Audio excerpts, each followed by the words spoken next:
Hey, it's Matthew with Padres. This video is going to be a little different than my usual ones. This one, I'm just going to pop in and talk about, one, how I avoid playing bots, and two, how I spot bots while I'm playing. Different things I'll come in and say when I notice, that tells me my opponent is a human opponent, not a bot opponent. So first of all, we're going to count the times that the hour hand is moving, or you can count the number of rotations of the minute hand here. 1, 2, 3, 4, 5, 6, 7, and I've got an opponent. If I get to 8, I'm canceling my searching for game request and starting over again, as you saw the first 2 times in this video. The reason bots exist is to make sure people who want to play a game are able to play a game quickly. And so the game is set roughly a 10 to 15 second buffer to search for opponents. And if they don't find an opponent in your range, then you get paired with a bot. So if you search for the 8 seconds or the 8 count, whatever, on that clock, you're going to, and you stop it before it gets past that, you're not going to time out and get matched with a bot.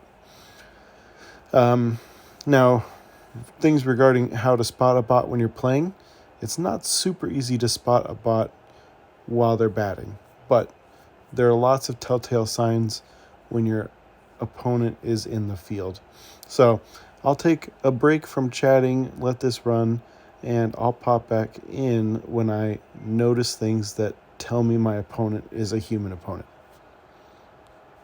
I will note, however, that when your opponent is batting and you're playing a bot, you will see practice swings, and usually pretty spaced consistently. And you'll notice that this guy is not taking practice swings during his at-bats. So that tells me if my opponent is batting first that it's likely not a bot. It also goes without saying that if your opponent has sent you an emoji, that they are a human opponent, because bots are not programmed to send emojis. So if you see an emoji, you know you're playing a human.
All right, we're going into hitting now. The first thing you should notice is that this is going to be Roger paired with Matthew. If you're playing a bot, bots do not pitch to the Matthew zones, and the first 2 pitches here are going to be pitched to the Matthew zones, boosted speed. You can see that blue trail too, which tells you that he is pitched into Matthew's called strike zone. Also, right away, the trend in where this guy is placing his pitches, both of those pitches touched edges of the strike zone. It'll happen that bots will pitch edges, but they won't do it consistently. And they're going to put pitches that are odd calls in the middle of the strike zone, like a changeup from Roger here. Like, obviously, if you're a human using Roger, you're using his 2 fastballs primarily to blow up by your opponents, and then using off speed, usually out of the zone. Now I'm going to freeze the video right here because you can see Mark has not yet reached first base, but Koo has fielded the ball, and a bot is programmed to throw immediately in front of your runner. So that ball that Koo threw in should have gone to first base if it was a bot, but he was a human. He's smart. He's throwing it a base ahead of where Mark was at because he wants to stop my runner from advancing, so he threw it to second. That tells me, if it was before this, I wasn't sure it was a bot, then immediately that this is a human opponent.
All right, this is a funny one. I'm going to have my runner at third.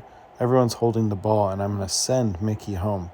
If I was playing a bot opponent, the computer would have been programmed to immediately throw it home there. Instead, there was no reaction from my opponent, and that tells me also that this is a human.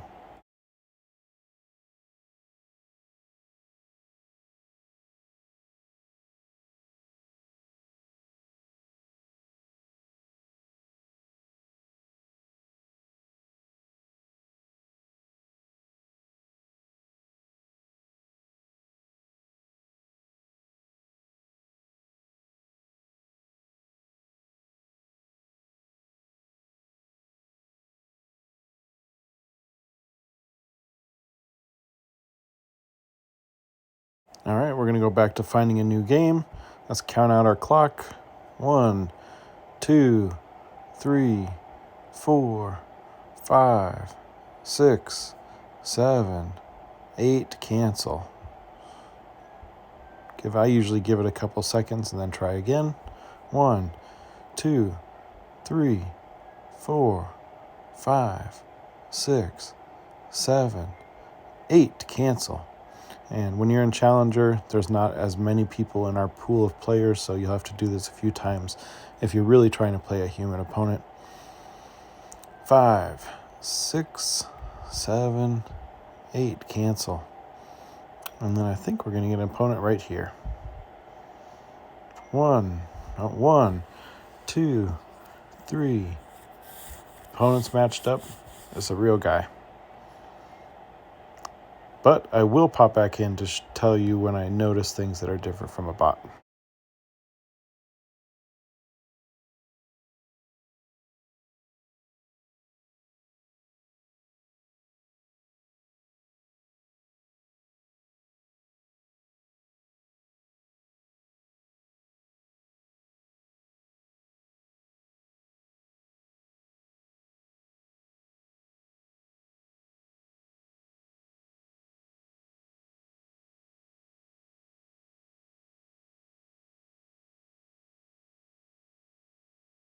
As we talked about earlier, 3 corners in a row to that Annie.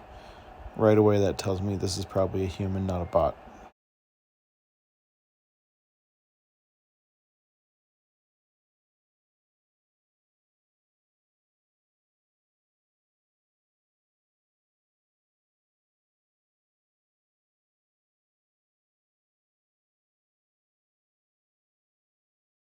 Mark here is going to get 4 consecutive corners, all balls. I think in the thousands of games I've played against humans and bots, I've had a bot do a 4-pitch walk maybe twice.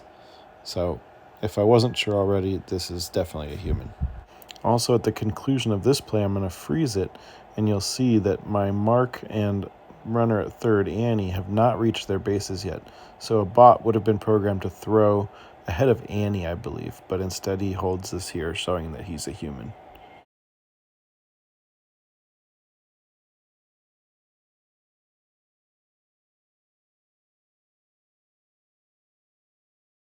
Still nothing but corners. Even that homer to Kevin was a corner.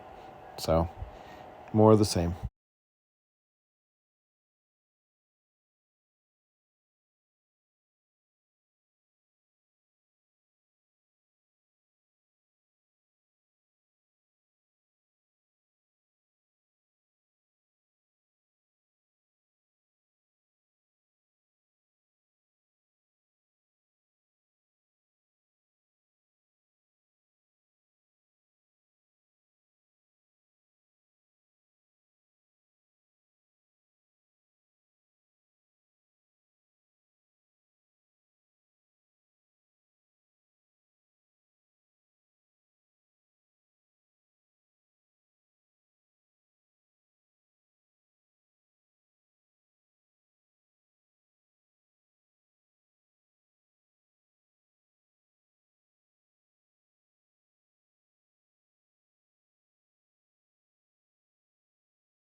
Alright, something I do here that my opponents in these videos do not do is I'm going to throw the ball in after I make an out.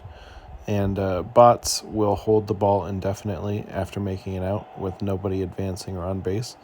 Humans, sometimes you'll make a play on the infield and they'll throw around the diamond or they'll do something else. But if you see your opponent start tossing the ball around after an out, that's obviously a human opponent.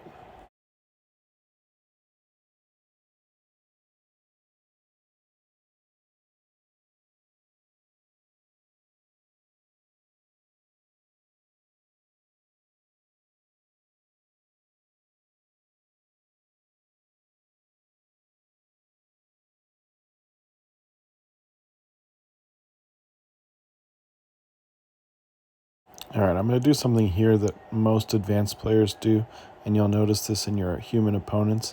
I'm going to do a quick throw, and I've slowed it down so you can see that I don't touch the throw to second base until after my fielder has actually possession of the ball. And this makes the animation on the throw much quicker, gets you throws into bases faster, it can get you extra outs. Human opponents will do this, but bots are not programmed to do this. So you'll see you'll start to notice when your opponents do quick throws, or sometimes they'll do it accidentally too. You'll notice an opponent will perhaps hold a ball for a quarter second and then pick a base to throw to. Bots are going to be preloading those throws and doing the throw right after they field it. And that throw would have gone to first because it was fielded before the runner got to first.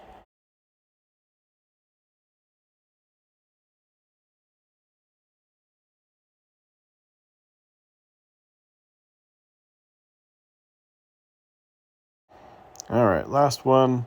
We'll count out our clocks. Push play. 1, 2, 3, 4, 5, 6, 7, 8. Cancel, repeat.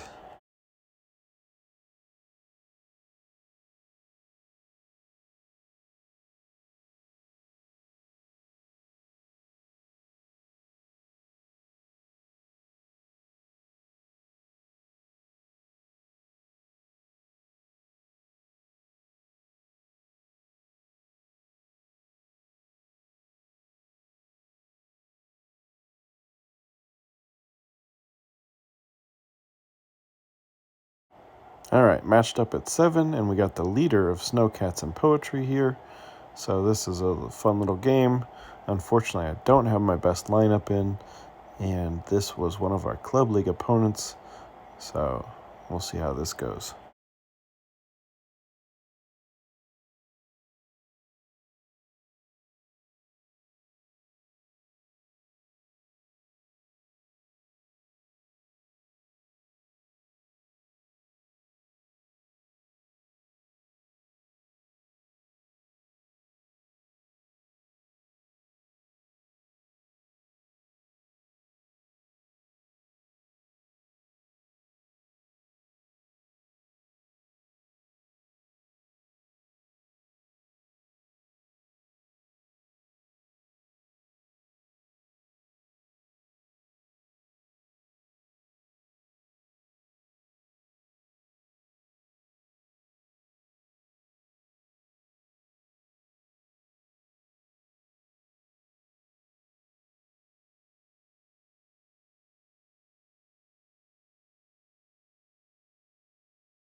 Honestly, they didn't give me too much to tell whether it was a bot or a human opponent.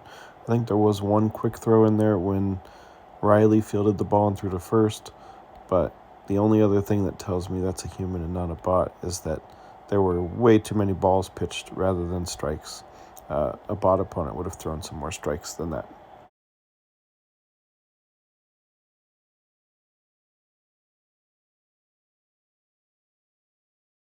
This sequence is kind of interesting and tells me while my opponent is batting that it likely is a human. Uh, Marie with her 105-mile-an-hour four-seamer. Most humans are not out in front of that, but if you're playing bots, you will see the occasional early foul and some, not even occasional, quite a few early fouls. And in that sequence, this opponent was late on multiple 105-mile-an-hour fastballs. That just tells me that it's probably a human reacting to the quick fastball.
All right, and this final game-winning play is a uniquely human play. This is one I've seen a lot more recently. You're going to send that runner from first to second. After the throw is made, send your runner home. used a lineup that I forgot I didn't have Durant in, and it was an easy win for the leader of Snowcats.